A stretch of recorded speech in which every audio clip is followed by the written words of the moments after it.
All right, we're still gonna go to the second slide. These are just our norms. I'm gonna go over those again. We'll just assume positive intentions and take responsibility for impact. We'll respect each other's thoughts and trust in our own ideas. And we'll start and end on time. The next slide, just respect each other's thoughts and most of all, trust in your ideas. All right, we're gonna talk about today what you've done so far with the pacing. These are some questions at the bottom I'd like you to think about as we're walking through the pacing. How far did you get, first of all? Where do you get the presentation? You get it in the classroom. Go under classwork, and then it'll be right there, February synchronous music meeting. Okay. So when you, I'm gonna just going down grade levels. We'll start with kindergarten. How far did you get? How did you determine pacing? And then the big question is, based on your pacing, what will your students be able to do at the end of the first semester? Because I really want to talk about that a little bit, and I want to talk about how you arranged your pacing as well. Okay, so Ron, are you okay with that, talking about kindergarten? I could certainly make an attempt. Okay, if everybody wants to go into kindergarten. Means I also have to, I could try to remember what we were doing. Yeah, it's okay. Just take your time. Thank you. Take a look here. Okay. See if I can recall. Yeah, and while you're pulling it up and thinking about it, for fifth grade, I noticed that you had the standards listed, and so what I did right below that, I don't know the standards unless I look at them and make sure that I'm on the right thing. So right underneath of that, I just put the wording in, but it's the same pacing that you did. So I just wanted you to know that. I didn't change your document at all, but I just wanted to make sure that I don't have to keep flipping back and forth between standards. I hope that's okay. Okay, great.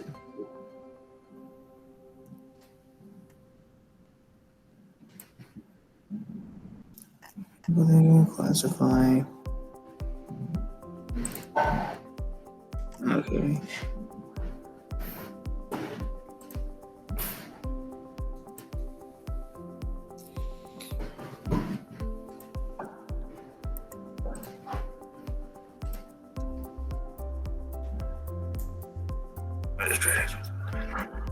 All right, so everybody should be clicked on kindergarten document. Pull that up.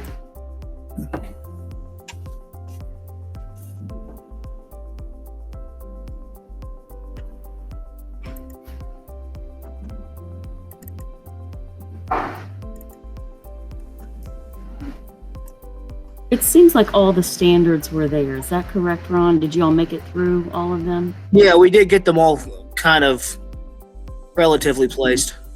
Okay. So what did you all think about? You don't have to go into where you put each one. What did you all think about when you did the pacing? Like, how did you pace? Mostly, we were still trying to figure out how to, like, label certain things that would be something that we on-go probably the entire year. Mm-hmm. But at least for the time being, we kind of placed them mostly where we thought they were probably going to see the most initial focus. So, like, a lot of the first quarter is just the very basic things: movement, body percussion, steady beat, that kind of stuff. And then we just tried to build it to the more complex skills as it went. Okay. Do you think, so are you thinking it's like a developmentally progression of skills? Is that how you thought about it, or did you think about it different? Okay. So does it matter? Like, should teachers teach the K.15 before K.1 or No. K.16? They are not ordered within quarters at all. Okay. How about let's everybody chime sequencing it. Yeah, if everybody can chime in on that. Would that work for everyone? Did everyone do it that way as well? Does it matter the pacing, which way it is before? I mean, if it's all developmentally, that's one thing. But first quarter and second quarter, I guess they build on each other is what you're saying. But it doesn't matter which standard you would teach first. Is that correct? I try to give room for each of us to use our own styles and how we prefer to do things. Yeah. Okay. All right. I think that maybe when Shannon and I were talking about it, we didn't even get as far as to what order we should teach them in. Right. And since this was a while ago, so I'm wondering if maybe Ron and Marianne were thinking this, they were just getting them on the document and not, I see a lot of heads going like this. So that might be something we need to flesh out further. Well, and I don't know that it has to be, okay? I'm not putting it out there that you have to teach these in any order, because I think that's one of the questions that kept coming up in the last few meetings that we've met throughout the years, that it may not have to be in a certain order. Catherine, you were going to say something. The main thing I was going to say is that when Ryan and I were working on ours, I suggested to him to kind of follow what my schools down in Florida did, which was we divided each quarter into a specific skill set that we were focusing on. So like the first quarter, we focused on rhythm, singing, and movement. The second quarter, melody, then expression. And I'm so sorry, my son is in the background. I'm working. That's okay. And the final one was putting everything together. So we were kind of putting the standards in that would fit with those categories. Yeah. Do you want to get him? Feel free to get him. You're fine. Okay, I'm sorry. No. You can sit there and rock him, whatever you need to do. We're all good. Okay. So anyone else want to chime in? Ryan, you had your hand up. I thought I saw. Hello. Yeah, I mean, Catherine said exactly what we were thinking. It was definitely a scope and sequence that just followed, logical, basic order of operations, I guess, if you were. I don't see how it's possible to mandate everyone teach the same thing in a certain way. I mean, it's just, I know you guys aren't suggesting that, but Catherine and I definitely were, and maybe it's easier for the K1-ish kids and maybe 4 or 5, because we're working with such basic elemental aspects that, then, like Catherine said, we're just looking for a logical sort of scaffolding. And then it's up to you as a teacher to find the process that works best for you, I suppose, as long as you're falling into that scaffolding, is kind of what we're thinking. Okay. Anyone else want to chime in? I don't want the Rebecca's. So I know, like, another reason to maybe not have super specific pacing is I know each of our schools sometimes has a different focus for the school that may kind of change what we're doing in the classroom. Like my school this year is focusing on engagement. That may, with that focus may change how I need to kind of structure my lessons. And I know some admin are more specific about just teaching one concept at a time. Others are more lenient about, how. So like with those building differences, I think it would be really hard to, say, to really specify a certain order. Because I know sometimes I've flip-flopped things depending on what's going on with my building and what admin is kind of like looking for on. Absolutely. So, I mean, I think we're all in agreement with you. So on that third question, Ron, let's talk about, so it's developmentally appropriate, and there's specific things that that students will learn in each quarter. I think everyone's kind of saying that. Doesn't matter the order. But say by the second quarter, what is it that kids would be able to do? And everybody can think about this as well. What is it that students will be able to do? Say if we work together and created rather a performance-based assessment, what would that look like? Because we want to be able to look at all students and look at them with the same type of assessment to see where our students are. So, and again, it doesn't have to be right at the end of the quarter that you would do a performance-based assessment. It could be something that they're working throughout. A good thing that I guess it was Marianne who sent it, that video of that student reflecting was absolutely awesome. And that's what we want students to be able to do. And that came from your music of the month. I mean, how powerful was that? and it goes right along with Inspire 2025 and everything that we're doing. So I want to think about that, and we don't have to create anything today, but I want us thinking about that. What is it that our kids will be able to do, say mid-year in second grade? And then by the end of the year, what is it that they'll be able to do because of all these standards that you've taught in class and you're monitoring along the way? But what is it now that they're able to do with this musical content? Okay, it's kind of what I'm thinking. So Ron, what are you thinking? Like looking at your quarter one and quarter two, what are you thinking that, and everybody can look at the standards there.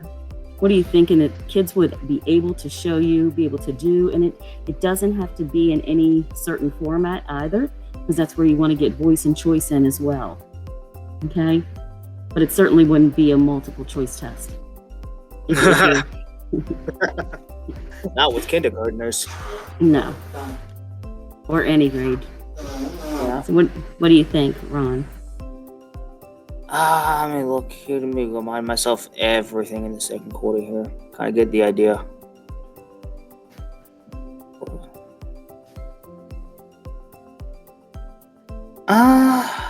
Okay. This is the best way to put that for some kind of an assessment for them.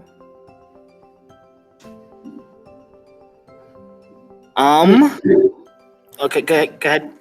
I think you all formatively assess all the time and have students performing all the time.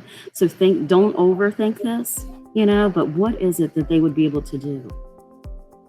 Ideally, they should be, I would think, in the quarter two, they should be able to, sing some simple songs using, high and low ranges of their voices with a somewhat steady beat.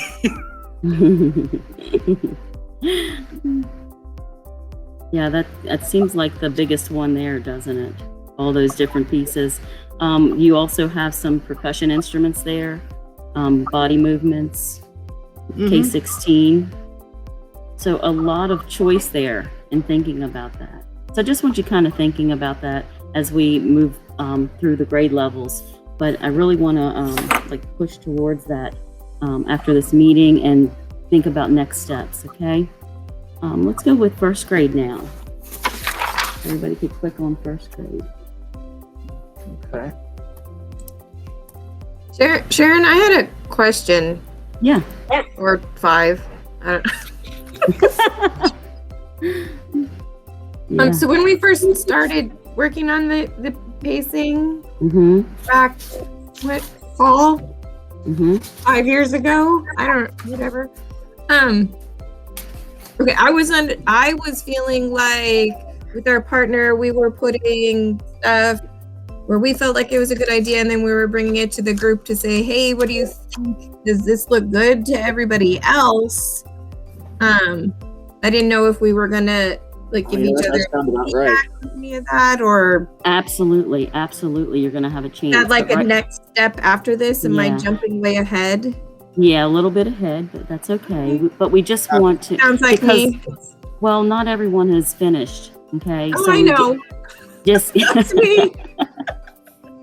So I don't know if you want everybody looking at what you've done so far. So it's just going over what you've done and then thinking about how we'll spend our time in the next meeting as well. Okay. All right. I can chime in on first grade if you want. Yes, please go right ahead.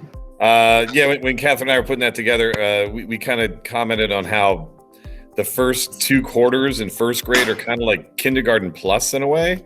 So there'd probably be some crossover there, but definitely end of first quarter, it'd be like Ron was saying, singing voice, talking voice, high, low, locomotor movement, starting, stopping, stuff like that. I mean, but with the addition for first grade, you would begin wanting to hear and see a rhythm language, whatever rhythm language that teacher uses.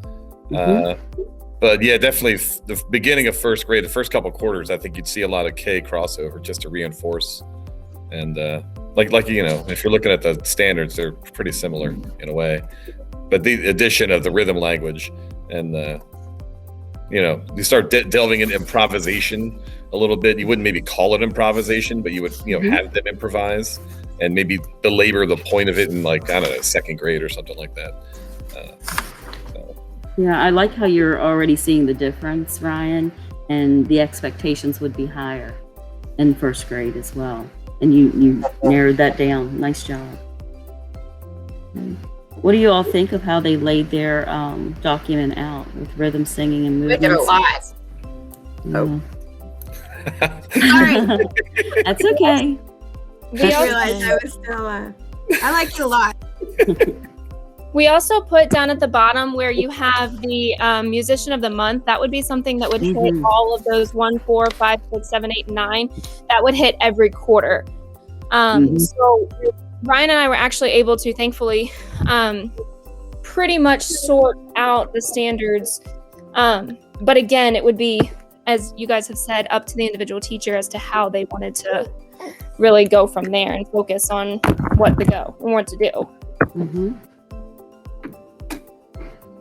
That is awesome. I think it's nice the way Ryan and Catherine laid it out, because when I first heard Catherine talking about it, I was thinking, you know, oh, we're just focusing on one thing and then leaving it. But now that I'm looking at it, I'm seeing we're starting with some basics and then we're adding just a little bit more, and we might change our category for the quarter, but it doesn't mean we leave, you know, the quarter one standards in quarter one. We're going to put them in quarter two and just build on those. And I like that quarter four is putting it all together, composing, analyzing, and kind of just a wrap up of what did we do this year, and you know, how did we turn our first graders into some pretty awesome musicians by quarter four. So I think this is awesome. I think it makes complete sense.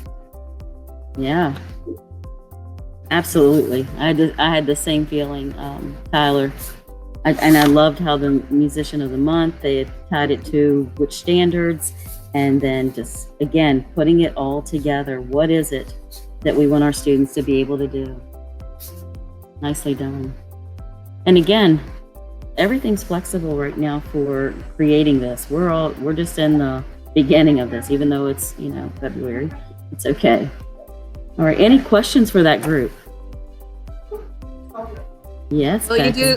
Will you do all the rest of them that way, Catherine and Brian? Just go ahead and Sorry, Get on my speakers aren't working. I can't hear anything. It's, yeah. Okay, thanks. But I'm sure that they would give feedback and suggestions, you know? If I may, one thing that I really did, and the reason that I suggested this one too, Ryan, is that was a big help with my last couple of schools my last school was that all of the grade levels were focused on the same main idea each quarter. So like we were all working on rhythm or melody or expression, and that really made it easier to plan, to be honest. Because you were just adapting and changing around the plans, but you were still focused on the same main idea. Absolutely. I also like how it addresses the spiral of our curriculum that we've been trying over and over to reinforce with the division, that not everything happens in one quarter for us, that it has to be a continuation throughout the entire year. And I like how it's laid out and demonstrates that's how we teach it.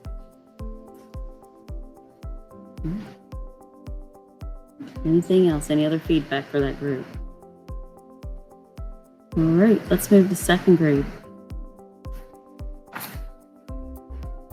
Shannon and Becca. We didn't finish. It's okay. But now you have lots of good ideas, lots of other ideas. Now we're going to do it just Discussions. like first grade. Shannon and I talked a lot. It was a lot of thought. And I think we were getting on a similar track, how we wanted to lay it out so that, you know, it was growing across the year. And the standards that we have in there, you'll see they're the same standards all through the year, but it's a little more challenging across the board. So that we can teach.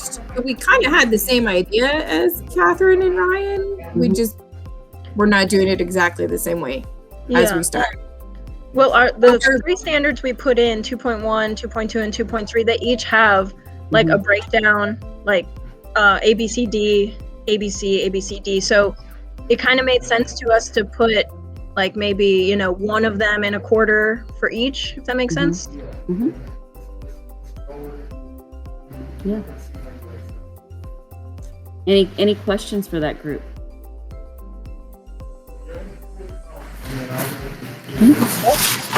All right, let's move on to third grade. Heather and Kathy.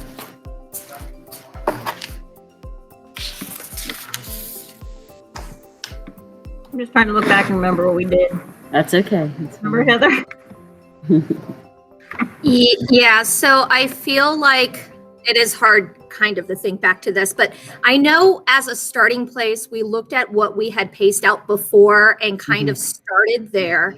And we put like a lot, we tried to show the spiral, but I feel like now that I've seen the first grade example, it would be much easier had we thought to start with those headings like that, because we tried to show that, but then there's just a lot. So you can see that we copied and pasted like 3.2, for example. We felt like that really goes everywhere.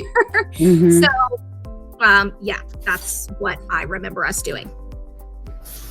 Yeah, I remember us starting from what we had and then moving from that. It's kind of where we just put them where they originally were, so then we could move them around later as we decided to. Okay. Any questions for that group? Everybody good? All right, I'm gonna go to fourth grade. It's Judy and Rebecca Harris.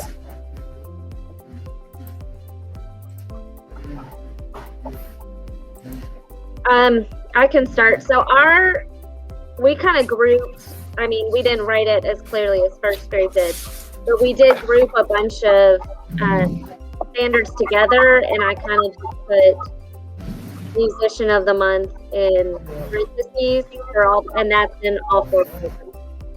What we felt like kind of hit those standards.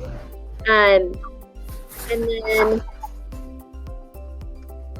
there are like some crossovers that are in like 4.3 D is in every quarter, but there are other ones that are kind of more quarter specific. We kind of struggled because some of them are in the upper levels are very specific standards, like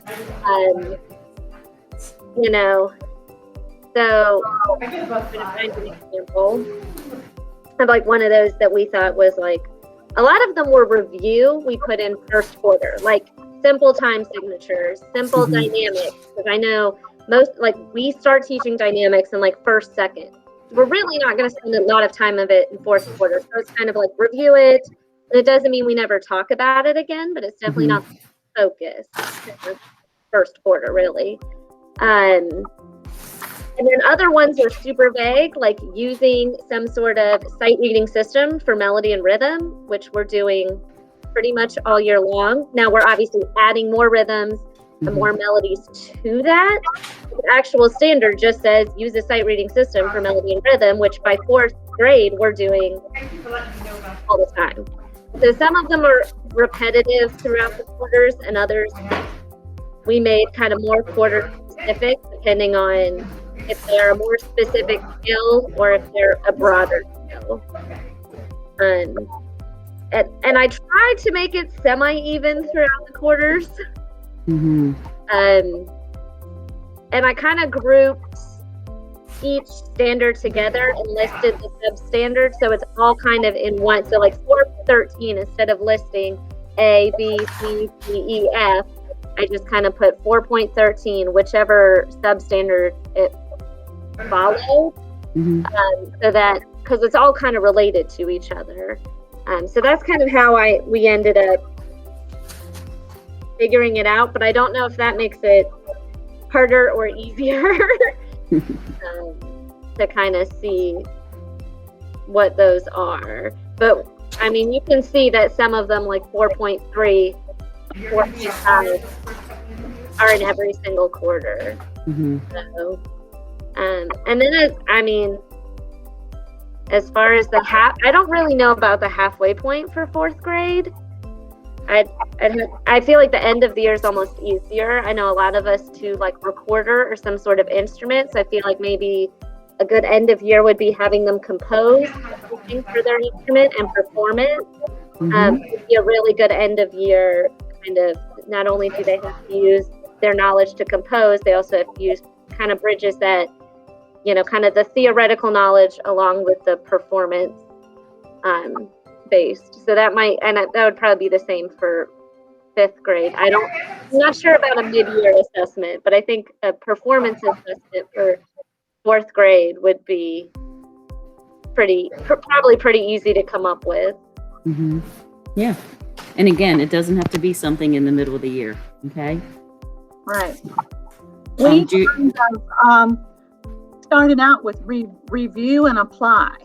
So like the whole first quarter was review and apply with maybe an extra added in there. But as you go along, there were so many that you're gonna that are super important that you add on, and there's so many that you have that are in every single quarter.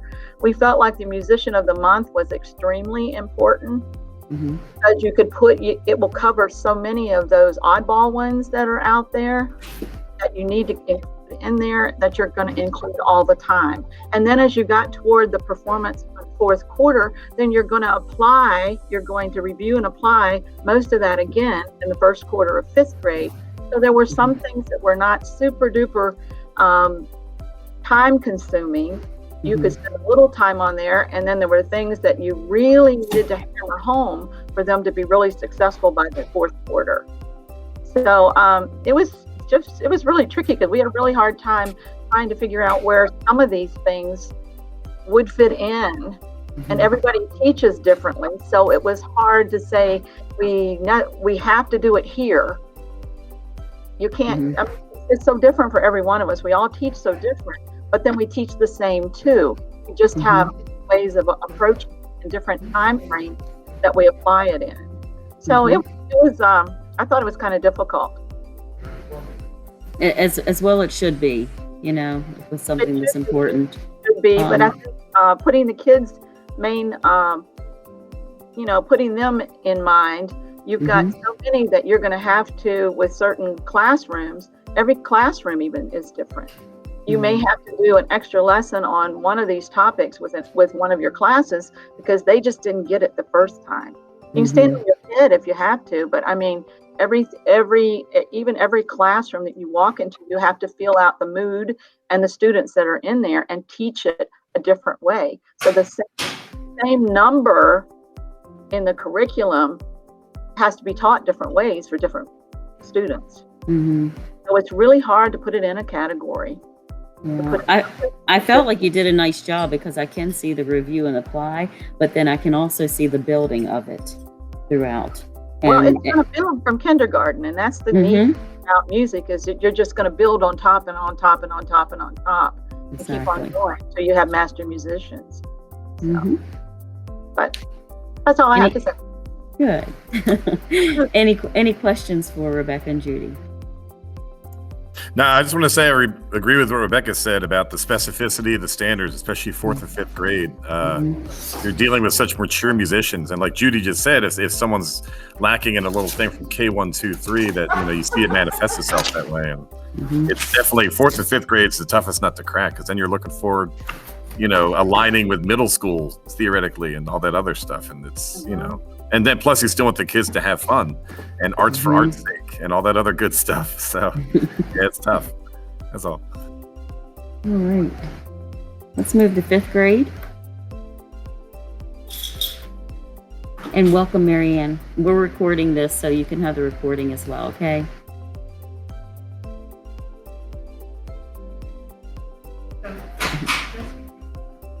So I can start talking about 5th grade if you'd like. I know that as far as when Tyler and I started, we broke it down into 4 main categories, kind of quarter 1, what are we going to be reviewing? Quarter 2, how do we make what we've reviewed more complex, kind of at that 5th grade level? How do we kick that up a notch? And then after that, it kind of got tricky because at that point, like Ryan said, you're kind of dealing with middle school teaching techniques and middle school geared things. For me, example, I'm starting to recruit for 6th grade chorus and 6th grade band. So what standards do I address with that? Well, instrument families. I can do some other things in there, but once we get into the spring semester, 5th grade, we're kind of taking that next step to independence. And, we want to do band, chorus, and then quarter 4, we geared more towards independent, like today music. So research projects are things I've done in the past, small group project with musicians that they choose, musical careers, and things like that. So that's how we started. And then we dove into each standard in detail and kind of put that where we thought. But let me actually go through some of these and before I run my gab even more. You're fine. Okay, Marianne, I'm just responding to she's switching to her Chromebook, but keep going, Jackson. Let's see. I mean, pretty much you all have, 5th grade is, I mean, you guys have kind of said everything we can. Quarter 1 is really just a big review, and then quarter 2, we start really digging into the actual repertoire. Like, are these students ready to be singing in 2, 3, 4-part harmonies? Are they ready to be doing mallet work? Maybe 2 mallets, maybe 2, 3 parts. It kind of really all just depends on how you do with review of quarter 1 and what they've grasped K through 4. If that makes sense, it really is independent quarter 2 on what you do for the end of the year. May I ask a question? Go ahead. Sure. When you mention how quarter 1 and not just this grade level, but I heard it before, sometimes quarter 1 is that review. Is that because are you saying that the standards are identical to the previous grade level? And if so, okay, if not, what would be new teaching with the next grade level standard and how would that fit in? Well, that's kind of tough because if we're talking about just breaking down the broad general music into small parts, I am not going to expect a 5th grader to walk in the first week of school and remember Takadimi, Tadi, Tu, No, Sh. No, that's not a 5th grade standard. That's technically a 4th grade standard. But am I going to have to go back and teach that? Oh, absolutely.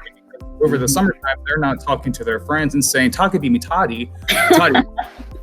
So yeah, like we absolutely, they may use some of the same language arts, spelling, math principles in their everyday life that they're kind of always sharpening that knife and reviewing, but music, maybe not. So quarter 1, I may have to do a song that we did in 3rd grade. I might have to zhuzh it up a bit. I might have to make it more interesting and find new activities, but I may have to take a couple steps back to review quarter 1. Does that answer the question?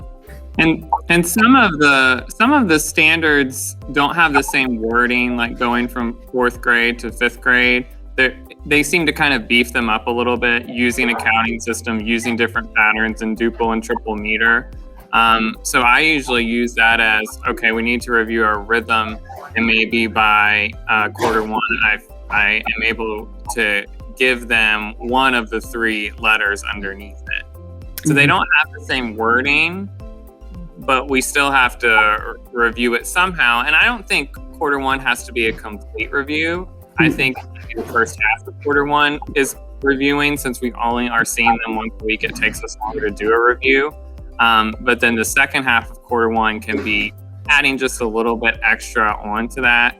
I don't think our big new learning doesn't start until the middle of quarter 1 or even at the start of quarter 2, just by the time we get them caught up. Yeah. I think you're just ensuring, I don't even like calling it a review, because you're ensuring those foundational skills that they need in order to build upon them. So I don't Right, even and know we're not bringing material from 4th grade and giving it to them again. So yeah, that sounds like review. We're using new things that are more age appropriate and could be a little more complex, but it's still getting that main grasp and seeing where we landed and how much they remember. So in your pacing, those specific letters you noted, Tyler, like to the actual standard, the ones that you would actually be teaching, would you say those are reflected in the pacing? I think so, and some of them don't have the letters underneath, and they're really broad topics for one standard. So I think we keep calling out those first grade people. Y'all get a gold star today. I think that's really nice to say we're doing this. We're going to really focus on it, but we're also going to build upon it. But some of these, like looking at the document now, 5.12 goes A through F. Right. You know, there's no way in the world to complete that standard quarter. And I think I was trying to figure out why we had highlighted some in quarter one, because we had just started in quarter one. I think we're trying to say we want to focus on the highlighted standards, and then the other ones are going to move over into another quarter. And I think we had talked about that before. There might be some standards that we can't complete in a quarter. We might have to break them up a little bit. Yeah, I think he's right. Yeah, an approach of what specifically needs to be explicitly taught first, and then, you know, not that you're not re-exposing or reviewing, like you mentioned, the previous skills that they need to be reminded of before you teach that new information. But when pacing, and for pacing purposes, maybe considering which of the standards, especially if you're naming a standard multiple times, like 5.12 AB is in quarter one, quarter two, quarter three, and quarter four. How does everyone, all music teachers across the county, know what that means? Are you explicitly teaching both of those all year long, or you know, what exactly does that mean? Especially when we bring on, you know, in the coming years, new teachers. How do they understand this document and know what the expectation is to teach first, second, and so on, and how they build on each other? Rebecca? I just found this new button where I could raise my hand. I wanted to piggyback onto what Tyler was saying, is that I think that we in the Google Classroom, you'll see that several of us shared our own scope and sequence that we've created to go along with the standards, that help us outline which specific elements we're teaching at those grade levels. And those come from our trainings in ORF pedagogy and Kodai and Gordon or Takadimi. So those all come from musical foundations. They're not written in the national standards, but they're definitely something that we pair with those standards to help guide us through the year with our curriculum. It might even be beneficial for us to link some of those sequences to our standards, to our pacing guides. And again, you're a little bit ahead of us, and that's why we have been putting the scope and sequence down there. And Ryan mentioned that as well. So we'll get there. We're just putting the pieces together right now. Rebecca, did you have something to say? I see your hand.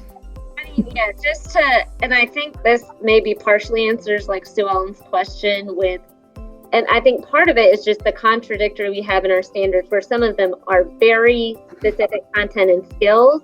So when you read the standard, you're like, okay, time signatures 2, 4, 3, 4, 4, 4. Got it.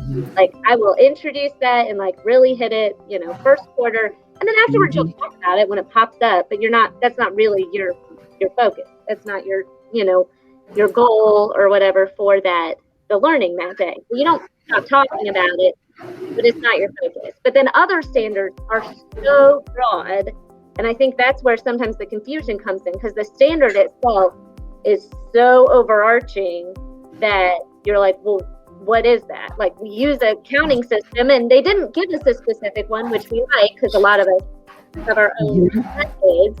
So it doesn't pigeon us whole to all using the exact same method, but it is so broad, which is why a lot of us put it in multiple quarters. Cover so much, but then again, how do we? And I think in the past we've all just kind of done what we've done. When I see that, I know that I use Takadimi for my rhythm and I use solfege for my melody. So I'm gonna, and I have my own. You know, I use the Kodai sequence for solfege, and so I followed along with my. But I think that's part of the reason some of them are like that is because the standards are really written. Some of them are written in very different kind of ways. Like some of them are really content specific, and some of them are really broad. And I think that's part of our struggle when we're trying to face it. Is how to deal with those two different types. And I mean, in the past, we kind of referred to some of those as what we called like power standards. Things that were just like, those are our top, you know, if you had to pick top 5 things to focus on. And I think that's, you know, where we're still sometimes getting a little stuck. I think it's all going to come out when we get to the scope and sequence, though, as well.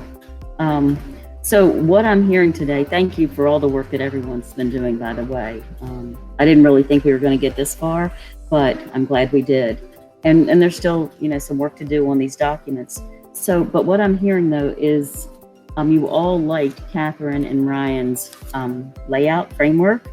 And so you need some time to think about that and how to make some tweaks based on this information. Okay. So thank you, Ryan and Catherine. Okay. And maybe it's where you want to ask them questions or, you know, spend more time with your partner to work on these. I'm thinking about the next meeting. Do you want it to be a work meeting so you can do this with your partner? Any questions you may have for Ryan and Catherine, then you can shoot them an email or get them into your chat. What would you like to do for the next meeting to push this to the next step? That sounds good, since we haven't really visited this document since November. I think it would be nice to try out their categories and do some big tweaks. Everybody good with that? And while you're doing this, I want you to think about, you know, even the performance-based assessment. What would it look like? Because I do want that to be consistent. And again, I don't care which way you teach the order, as long as there's certain things that you're doing in the quarter, you know, that are everyone's doing. But at the same time, I don't care about what order. So, so the next time we meet, we won't get together, but you'll meet with your person, okay? The following time, we'll get back together and we'll debrief on where everyone is and see what's happening and see if this worked. Does that sound good? Anyone have any questions? All right, I appreciate everyone's hard work. Sounds good, Catherine. Good. Kathy. All right, have a great day and I'll see you soon, okay? Any questions, just email us, okay? Bye, guys. Bye, everyone. Nice job. Bye-bye, everybody.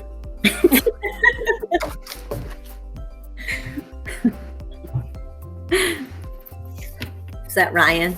Yes, of course. I think is Sue Ellen